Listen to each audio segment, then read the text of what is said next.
YS Jaganmohan Reddy జననం 1972 December 21, Jammalamadugu గ్రామం, వైఎస్ఆర్ జిల్లా, ఆంధ్రప్రదేశ్. తల్లిదండ్రులు YS Rajasekhara Reddy and YS Vijayamma. అతను బేగంపేటలోని హైదరాబాద్ పబ్లిక్ స్కూల్లో ఇంటర్ సెకండ్ ఇయర్ వరకు చదివాడు. బ్యాచిలర్ ఆఫ్ కామర్స్ బీకామ్ డిగ్రీని హైదరాబాద్లోని కోటిలో మహావిశ్వవిద్యాలయ డిగ్రీ అండ్ పీజీ కళాశాల నుండి చేశాడు. జగన్మోహన్ రెడ్డి 1996 ఆగస్టు 28న భారతిరెడ్డిని వివాహం చేసుకున్నాడు.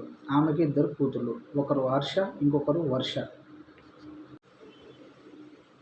జగన్మోహన్ రెడ్డి తండ్రి వైఎస్ఆర్గా సుపరిచితుడైన వైఎస్ రాజశేఖర రెడ్డి 2004 నుండి 2009 వరకు ఆంధ్రప్రదేశ్ రాష్ట్రానికి ముఖ్యమంత్రిగా ఉన్నాడు. జగన్మోహన్ రెడ్డి కడప జిల్లాలోని 2004 ఎన్నికల సమయంలో భారత జాతీయ కాంగ్రెస్ పార్టీ ప్రచారం చేయడం వల్ల తన రాజకీయ ప్రస్థానాన్ని ప్రారంభించాడు. 2009లో కడప లోక్సభ నియోజకవర్గం నుండి పార్లమెంటు సభ్యునిగా ఎన్నికయ్యాడు.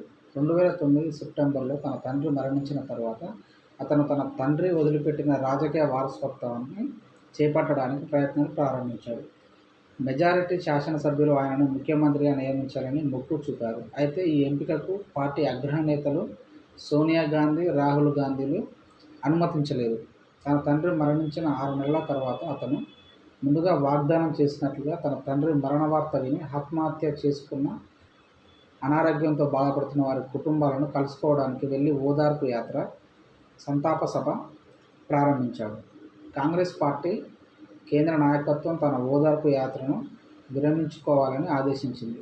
ఆ ఉత్తర్వులు ధిక్కరించిన అతను హైకమాండ్తో వేధించాడు. అతను తన వ్యక్తిగత విషయాలు పేర్కొంటూ తన యాత్రను కొనసాగించాడు. తాను తలపెట్టిన ఓదార్పు యాత్రకు అనుమతి ఇవ్వని కారణంగా కాంగ్రెస్ పార్టీ హైకమాండ్లో విభేదాల కారణంగా 2010 నవంబర్ 29న కడప లోక్సభ నియోజకవర్గం నుండి లోక్సభ సభ్యత్వానికి, కాంగ్రెస్ పార్టీ సభ్యత్వానికి రాజీనామా చేశాడు. ఆయన తల్లి విజయమ్మ కూడా పులివెందుల అసెంబ్లీ నియోజకవర్గానికి రాజీనామా చేసి పార్టీని కూడా రాజీనామా చేసింది. 45 రోజుల్లోపు కొత్త పార్టీని ప్రారంభిస్తానని 2010 డిసెంబర్ 7న పులివెందుల నుంచి అతను ప్రకటించాడు.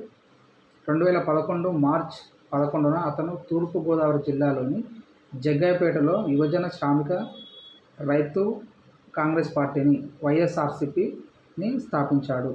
ఆ తర్వాత అతను కడప జిల్లాలో ఉప ఎన్నికలకు వెళ్ళి దాదాపు అన్ని స్థానాలను భారీ మెజారిటీతో దక్కించుకుంది.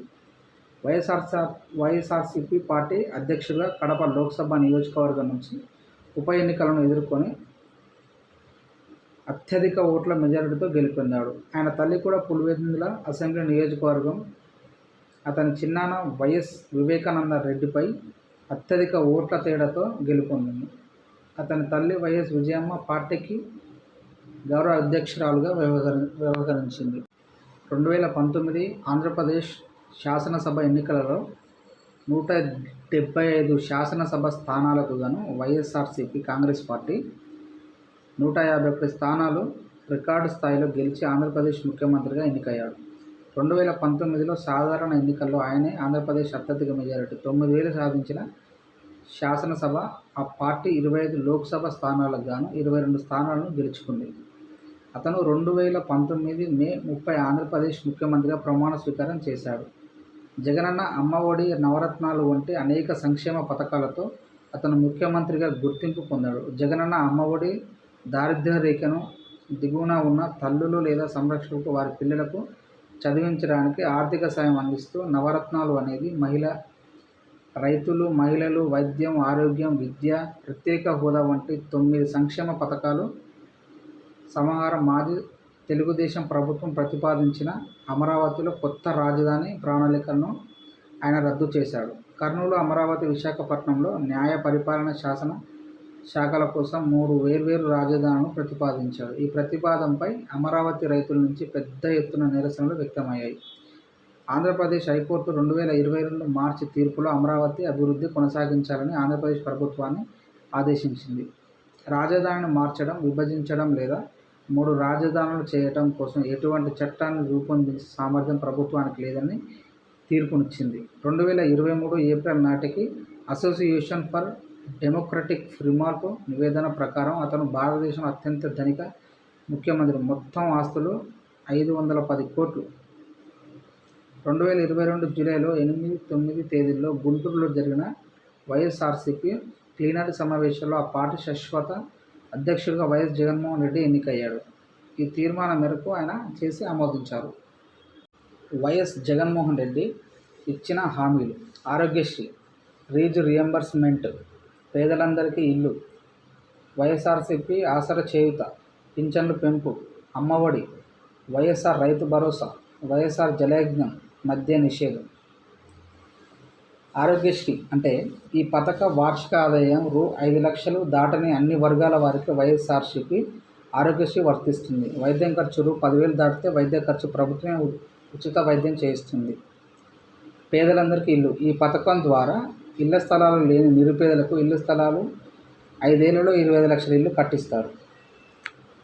పింఛన్లు పెంపు. ఈ పథకం ద్వారా ప్రస్తుతం ఉన్న పింఛన్లు అర్హత వయసు 65 నుంచి 60కి తగ్గిస్తారు. అవ్వాతాతల పింఛన్ రూ. 3,000 వరకు పెంచనున్నట్లు పింఛన్లు ఇస్తుంది. అమ్మఒడి. ఈ పథకం ద్వారా పిల్లలకి బడికి పంపితే ప్రతి తల్లికి సంవత్సరానికి రూ. 14,000 ఇస్తుంది.